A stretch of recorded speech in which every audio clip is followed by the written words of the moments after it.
Assalamualaikum warahmatullahi wabarakatuh. Baiklah, perkenalkan nama saya Marjan Pariha. NIM 1911115050.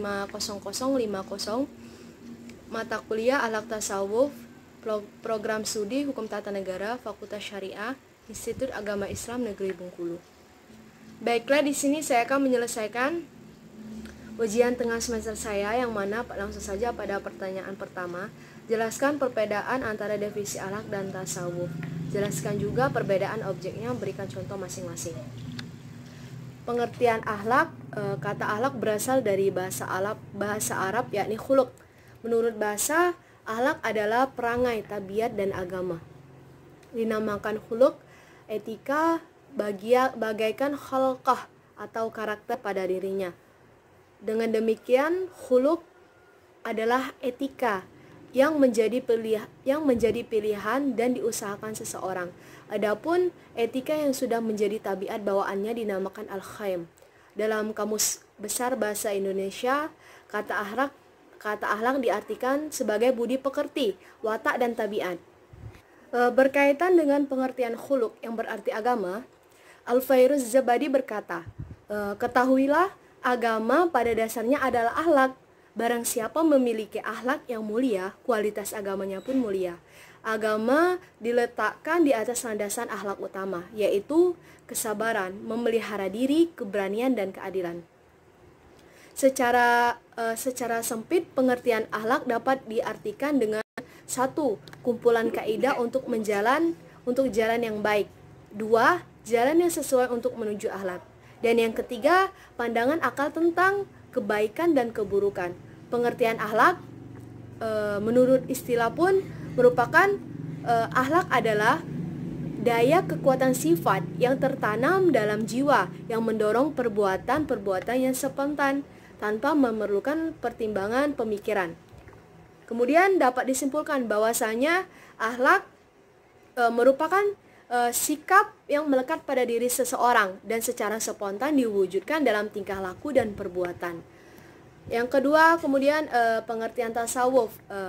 Tasawuf secara lughawi dapat dilihat menjadi beberapa bagian. Yang pertama, tasawuf berasal dari kata ahlas suffa yang berarti segerombolan atau sekelompok orang pada masa Rasulullah SAW yang hidupnya berdiam di serambi-serambi masjid. Mereka mengabdikan hidupnya untuk beribadah kepada Allah Subhanahu wa taala. Yang kedua, tasawuf berasal dari kata sofa, berarti bersih atau suci. Maksudnya adalah orang-orang yang mensucikan dirinya di hadapan Tuhannya. Kemudian yang ketiga, tasawuf berasal dari kata sof, yang artinya orang-orang yang ketika sholat selalu berada di saf yang paling depan. Yang keempat, istilah tasawuf dinisabkan kepada orang-orang dari Bani Suffah. Yang kelima, tasawuf berasal dari kata saufi yang berarti kebijaksanaan. Kemudian yang keenam, tasawuf berasal dari kata saufannah, yaitu sebangsa buah-buahan kecil yang berbulu dan banyak yang tumbuh di padang pasir di tanah Arab. Kemudian ketujuh, tasawuf berasal dari kata suf yang artinya bulu domba atau wool. Pengertian tasawuf secara istilah pun merupakan ilmu yang mengajarkan kepada manusia untuk mendekatkan diri kepada Allah. Pada bingkai global, urgensi tasawuf yang disajikan bagi kalangan intelektual muda seperti kita para mahasiswa adalah upaya positif untuk sadar dan mengenal pada ekstensinya dirinya, sehingga ia akan sampai pada ekstensi Tuhannya. Konsep pendidikan tasawuf hanya yang terkenal adalah barang siapa mengenal dirinya, maka ia akan mengenal Tuhannya. Jadi dapat disimpulkan bahwasanya ilmu tasawuf adalah ilmu yang mempelajari usaha membersihkan diri, berjuang memerangi hawa nafsu, mencari jalan kesucian dengan makrifat menuju keabadian, saling mengingat antara manusia, serta berpegang teguh pada janji Allah Subhanahu wa taala dan mengikuti syariat Rasulullah sallallahu alaihi wasallam dalam mendekatkan diri mencapai keridhaan Allah Subhanahu wa taala. Kemudian landasan tasawuf Islam dalam hadis Nabi Muhammad SAW. Timbulnya tasawuf dalam Islam bersamaan dengan kelahiran Islam itu tersendiri, yaitu semenjak diutusnya Nabi Muhammad SAW menjadi Rasul untuk segenap umat manusia dan seluruh alam semesta. Fakta sejarah menunjukkan bahwasanya pribadi Muhammad sebelum disingkat menjadi Rasul melakukan tahannus dan khalawat di Gua Hira berulang kali. Di samping itu, mengasingkan diri dari masyarakat kota Mekah yang sedang mabuk, memperturutkan hawa nafsu keduniaan. Juga Muhammad mencari jalan untuk membersihkan hati dan mensucikan jiwa dari noda-noda yang menghinggapi masyarakat di waktu itu.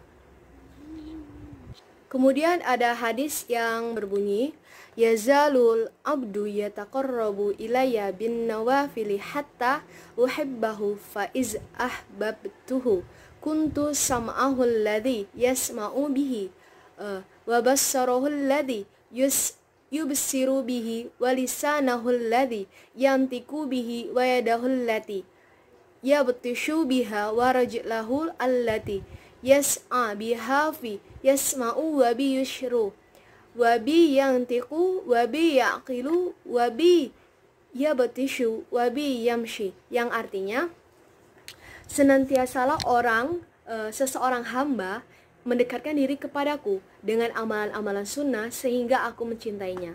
Maka apabila mencintainya, maka jadilah aku pendengarnya yang dipakai untuk melihat, lidahnya yang dia dipakai untuk berbicara, dan tangannya yang dipakai untuk menggepal, dan yang kakinya untuk berusaha. Maka denganku dia mendengar, melihat, berbicara, berfikir, meninju, dan berjalan. Hadis riwayat Bukhari Muslim. Hadis di atas memberi petunjuk bahwa manusia dan Tuhan dapat bersatu. Diri manusia dapat melebar dari diri Tuhan, dapat melebur dari diri Tuhan. Yang selanjutnya dikenal dengan istilah fana. Fananya makhluk terhadap Khalik yang mencintai dengan yang dicintai. Fana adalah bersatunya hamba dengan zat yang tinggi. Bisa dirabanya dengan hati. Qamar Khailan 18. Namun istilah lebur atau fana ini menurut kami harus dipertegas bahwa antara Tuhan dan manusia tetap ada jarak atau pemisah, sehingga berbeda antara Tuhan dengan hambanya. Di sini hanya menunjukkan keakraban antara makhluk dan Khaliknya. Berikut hadis yang merupakan landasan lahirnya tasawuf. Walillahu inni la astaghfirullah wa atubu ilaih fil yaumi aktsara min sab'ina marrah, yang artinya, demi Allah aku memohon ampunan kepada Allah dalam sehari semalam tak kurang dari 70 kali. Hadis riwayat Al-Bukhari.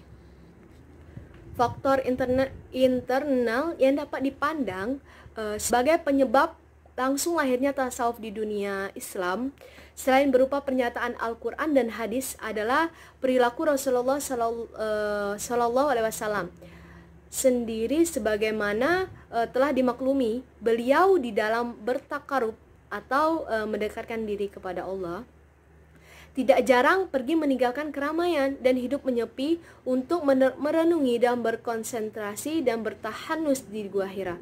Ternyata di tengah-tengah kesendirian inilah beliau berkomunikasi dengan Allah dan mendapatkan petunjuk. Kemudian hadis tentang akhlak. Inna min ahakkimu ilayya wa akrabikum minni majlisan yaumal qiyamah ahsanukum akhlaqu, yang artinya sesungguhnya di antara orang yang paling aku cintai dan paling dekat tempat duduknya pada hari kiamat denganku yaitu orang-orang yang paling baik akhlaknya. Hadis riwayat Tirmizi. Kemudian juga Nabi SAW bersabda, Innama bu'ithtu liutammi solihal akhlaq, yang artinya sesungguhnya aku diutus untuk menyempurnakan akhlak yang baik. Hadis riwayat Ahmad Bukhari. Juga ada banyak sekali hadis-hadis yang menjelaskan tentang keutamaan akhlak yang baik, juga tingginya kedudukan akhlak dalam agama ini. serta baiknya yang akan didapatkan oleh orang yang berakhlak dengan akhlak yang baik ketika di dunia maupun di akhirat. Allah tabarakallah ta'ala telah menisifati nabinya sallallahu alaihi wasallam dalam Al-Qur'anul Karim dengan akhlak yang sempurna, akhlak yang agung, dan akhlak yang baik. Kemudian lanjut saja ke pertanyaan selanjutnya. Tulislah ayat Al-Quran tentang akhlak kepada Allah dan Nabi, jelaskan, berikan contoh. Yakni ayat Al-Quran tentang akhlak. Katsirallaha wa dzakaral akhira wal yawmallah yarjukana lama hasanatu aswatullahi rasuli fi lakam kana laqad, yang artinya sesungguhnya telah ada pada diri Rasulullah bagi kalian contoh yang baik bagi orang yang mengharap pertemuan dengan Allah dan hari akhir dan mengingat Allah dengan zikir yang banyak. Quran surah Al-Ahzab ayat 21. Maka dari itu seluruh orang yang beribadah kepada selain Allah Subhanahu wa taala berarti dia adalah orang yang paling buruk akhlaknya. Di mana akhlak orang yang Allah Subhanahu wa taala ciptakan, Allah Subhanahu wa taala berikan dia rezeki, Allah karuniakan kepadanya begitu banyak nikmat. Kemudian dia berdoa kepada selain Allah, memalingkan ibadah kepada selain Allah, maka orang musyrik adalah orang yang paling buruk akhlaknya. Karena kesyirikan adalah bagian dari akhlak yang buruk. Bahkan kesyirikan adalah seburuk-buruknya akhlak. Maka seseorang tidak boleh tertipu dengan pergaulan baik yang dilakukan oleh sebagian orang kafir. Karena hal itu mereka lakukan demi maslahat dunia dan tujuan dunia. Mereka sama sekali tidak mengharapkan sesuatu di sisi Allah Subhanahu wa taala dan pahala pada hari pertemuan dengannya. Akhlak yang bermanfaat adalah akhlak yang dilakukan seseorang dengan mengharapkan pahala dari Allah Subhanahu wa taala agar ia mendapatkan surga dan derajat yang tinggi di akhirat nanti. Allah Ta'ala pun berfirman, Bismillahirrahmanirrahim, Innama nuta'imukum liwajhillahi la nuridakum minkum jazaa'a wa la yashkur, yang artinya sesungguhnya kami memberi makanan kepadamu hanyalah untuk mengharapkan keridhaan Allah. Kami tidak menghendaki balasan dari kamu dan tidak pula ucapan terima kasih. Quran surah Al-Insan ayat 9.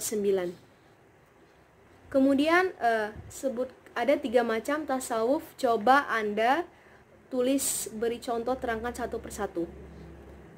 Yang pertama, tasawuf falsafi atau tasawuf tauhid atau ontologi tasawuf atau juga ilmu tasawuf. Ini jenis tasawuf yang sifatnya teoritis, mirip dengan filsafat tauhid atau kalam teologi.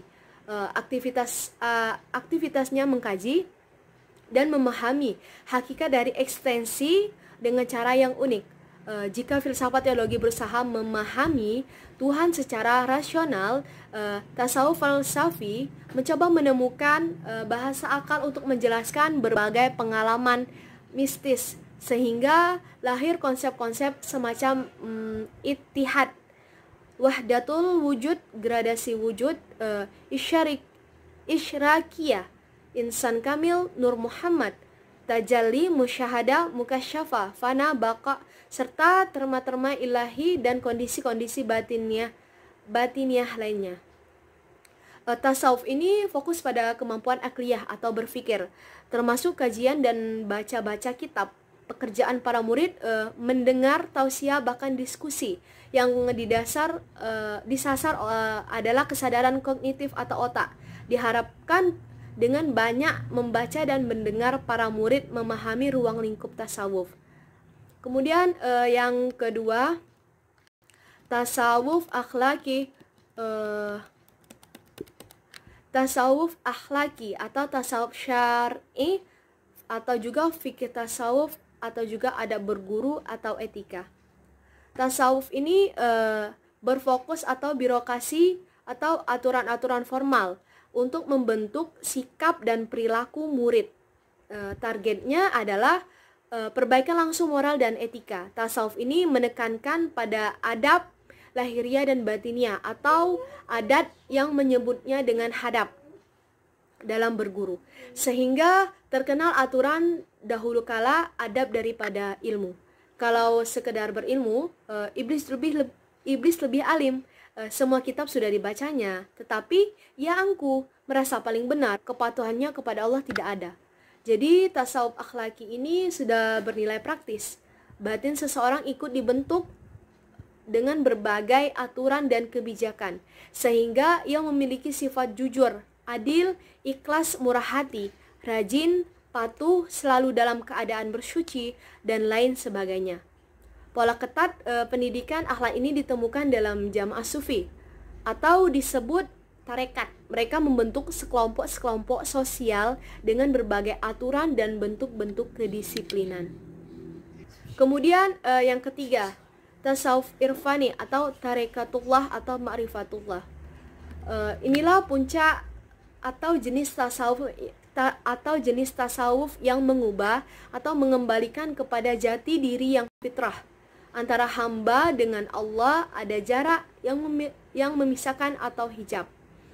Tasawuf ini merupakan perjalanan manusia untuk kembali kepada Allah, ke asalnya yang suci. Ini yang disebut mati sebelum mati atau hadis. Sejak hidup di dunia ini harus ada usaha untuk sampai terhubung dan kepada menyaksikannya, sebab jika di dunia kita buta, di akhirat juga begitu. Quran surah Al-Isra ayat 72. Itulah pendakian ruhaniyah atau disebut syari atau perjalanan, wasuluk atau berpergian.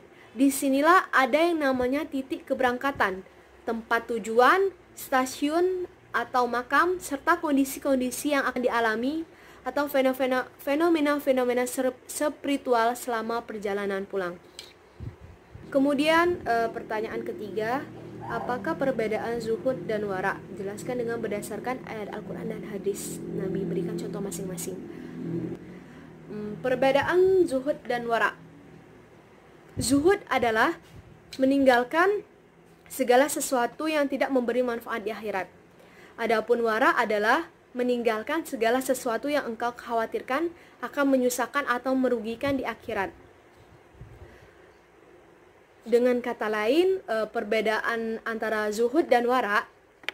Zuhud adalah meninggalkan semua yang tidak bermanfaat bagi akhirat, sedangkan wara adalah meninggalkan semua yang berbahaya bagi akhirat. Dari arti zuhud itu sendiri, dari arti zuhud dan wara di atas, ada dua hikmah yang dapat diambil. Zuhud lebih tinggi derajatnya daripada wara, sedangkan wara lebih utama untuk didahulukan. Arti zuhud dan wara di atas disandarkan kepada tujuan utama hidup manusia, yaitu negeri akhirat. Oleh karena itu, segala perkara dunia yang berbahaya dan tidak bermanfaat bagi akhirat sebaiknya ditinggalkan. Namun, untuk ke akhirat manusia tetap butuh modal dunia, yaitu sebatas yang bermanfaat. Maka jangan lupakan dunia lupakan dunia seluruhnya. Sesuai firman Allah. Dan carilah pada apa yang telah dianugerahkan Allah kepadamu, seperti kebahagiaan dengan akhirat. Dan janganlah kamu melupakan bahagiamu dari kehidupan dunia dan berbuat baiklah kepada orang lain, sebagaimana Allah telah berbuat baik kepadamu, dan janganlah kamu berbuat kerusakan di muka bumi. Sesungguhnya Allah tidak menyukai orang-orang yang berbuat kerusakan. Quran surah Al-Qasas ayat 77.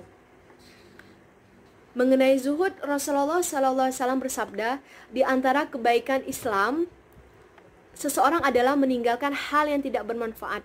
Hadis riwayat Tirmizi nomor 2317, Ibnu Majah nomor 3976. Syekh Albani mengatakan bahwa hadis ini sahih. Sedangkan tentang wara, Rasulullah bersabda, sesungguhnya halal itu jelas, yang haram itu jelas. Di antara keduanya terdapat perkara-perkara syubhat atau samar-samar yang tidak diketahui oleh orang banyak. Maka siapa yang takut terhadap syubhat berarti dia telah menyelamatkan agama dan kehormatannya. Dan siapa yang terjerumus dalam perkara syubhat, maka akan terjerumus dalam perkara yang diharamkan, atau riwayat Bukhari Muslim. Hadis riwayat Bukhari Muslim. Serta sabda Nabi yang berbunyi, "Da ma yari buka ilayya mala yaribuk." Tirmizi dan tinggalkan apa yang meragukanmu kepada apa yang tidak meragukanmu. Hadis riwayat At-Tirmizi berkata Hasan Sahih Tinnasa.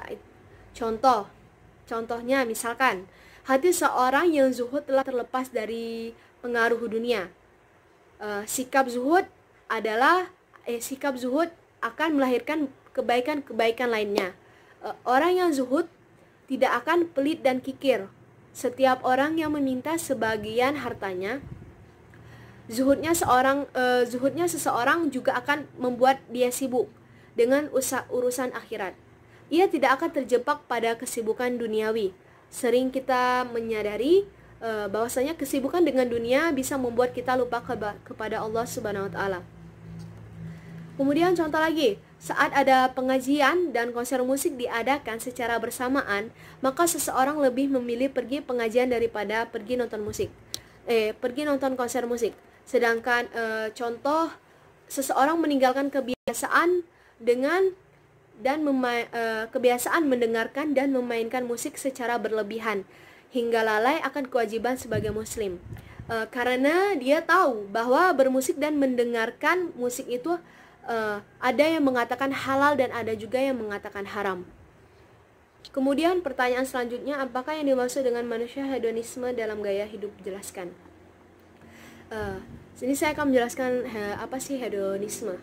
Hedonisme adalah pandangan hidup yang menganggap bahwa orang akan menjadi bahagia dengan mencari kebahagiaan sebanyak mungkin dan sedapat mungkin, menghindari perasaan-perasaan yang menyakitkan. Hedonisme merupakan ajaran atau pandangan bahwa kesenangan atau kenikmatan merupakan apa saja sih dalam bentuk merupakan kesenangan atau kenikmatan. Apa saja sih dampak buruk hedonisme? Banyak sekali dampak hedonisme yang sering kita temui di masyarakat, khususnya di kalangan remaja. Sekarang ini pergaulan bebas narkoba, seks bebas dekat dengan remaja. Sekarang ini karena mereka suka menghambur-hamburkan uangnya dengan untuk kesenangan duniawi tanpa memikirkan dampak setelahnya. Mereka cenderung konsumtif dan materialistis karena hanya berorientasi akan uang, dan karena berorientasi pada uang, mereka pun malas untuk melakukan sesuatu dan lebih memilih menggunakan uang untuk mempermudah pekerjaan mereka. Yang paling parah, hedonisme bisa membentuk ke hal-hal seperti korupsi, diskriminasi, dan kriminalitaskan tujuan hidup dan tindakan manusia. Kemudian pertanyaan yang keempat, yakni muhasabah, tawabah, syukur, sabar, ikhlas, ridha, dan tawakal. Jelaskan masing-masing istilah tersebut berdasarkan ayat Al-Quran dan hadis Nabi, lalu dihubungkan dengan kehidupan kita yang sekarang serba susah payah sulit. Yang pertama, muhasabah. Sering didefinisikan dengan proses pengamatan terhadap diri sendiri, was-was ataupun mengevaluasi diri. Muhasabah atau introspeksi diri juga berkaitan dengan dunia ilmu psikologis. Karena introspeksi diri merupakan salah satu metode yang dapat digunakan untuk memecahkan permasalahan dalam kondisi psikis seseorang. Kemudian syukur. Syukur merupakan bentuk keridhaan dengan pengakuan. Syukur merupakan bentuk keridhaan atau pengakuan terhadap rahmat Allah dengan penuh kerendahan hati. Selanjutnya dalam pengertian yang lain, syukur adalah pujian dan pengakuan terhadap nikmat Allah yang dibuktikan dengan kerendahan hati dan kecintaan menerimanya disertai ucapan dan perbuatan yang selaras dengan ucapan tersebut. Syukur adalah lawan dari kufur, salah satu akhlak mulia yang timbul karena ridha kepada Allah, ketentuan Allah atau takdir, baik itu berupa nikmat maupun berupa pujian. maupun berupa ujian. Dalam Al-Quran terdapat perintah-perintah kepada kita untuk senantiasa bersyukur atas nikmat Allah SWT. Seperti wa idza ta'azzana rabbakum la in syakartum la azidanakum wa la in kafartum inna adzabi lasyadid. Dan ingatlah juga tak kala Tuhanmu memaklumkan, sesungguhnya jika kamu bersyukur pasti kami akan menambah nikmat kepadamu, dan jika kamu mengingkari nikmatku maka sesungguhnya azabku sangatlah pedih. Kemudian penjelasan sabar.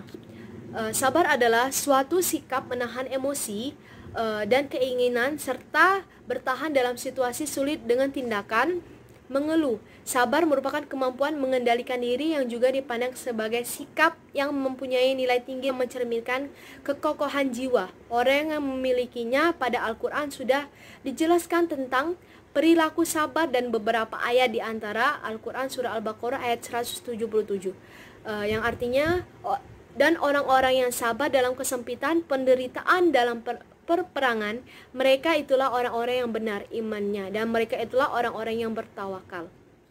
Kemudian yang dimaksud dengan ikhlas adalah beramal kebaikan dengan hanya mengharapkan ridha Allah Subhanahu wa taala. Secara harfiah arti ikhlas adalah tulus atau bersih.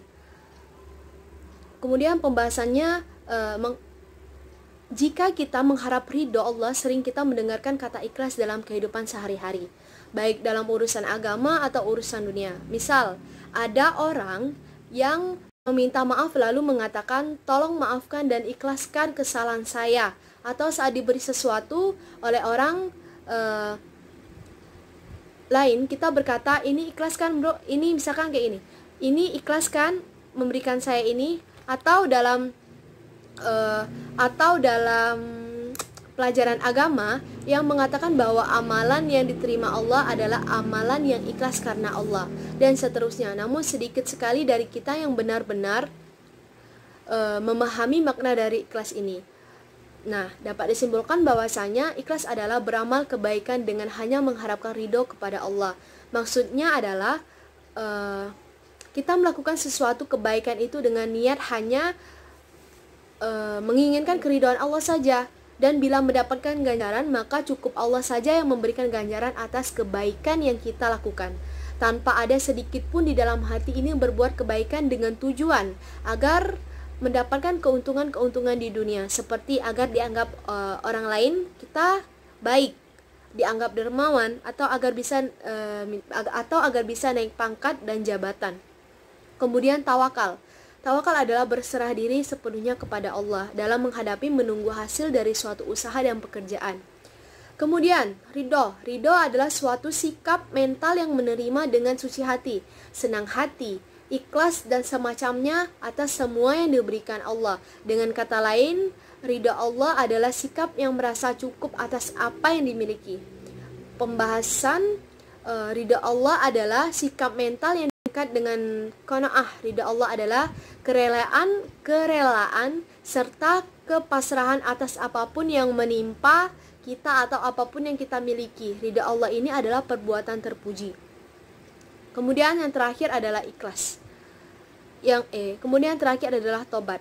Tobat atau taubah yang akan kita bahas dalam penjelasan sana ini.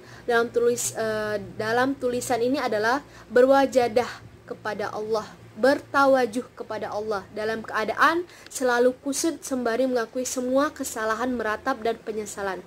Tobat bukan hanya meninggalkan segala hal yang tidak disukai oleh hati dan perasaan dengan menghindarinya saja, melainkan juga dengan kembali kepada Allah Subhanahu wa taala dan tidak diridhoinya dari segala hal yang tidak disukai dan tidak diridhoinya, termasuk hal-hal yang dianggap oleh akal sebagai sesuatu yang baik dan berguna. Mungkin itu saja yang dapat saya jelaskan. Lebih dan kurangnya saya mohon maaf. Saya akhiri. Wabillahi taufiq wal hidayah. Wassalamualaikum warahmatullahi wabarakatuh.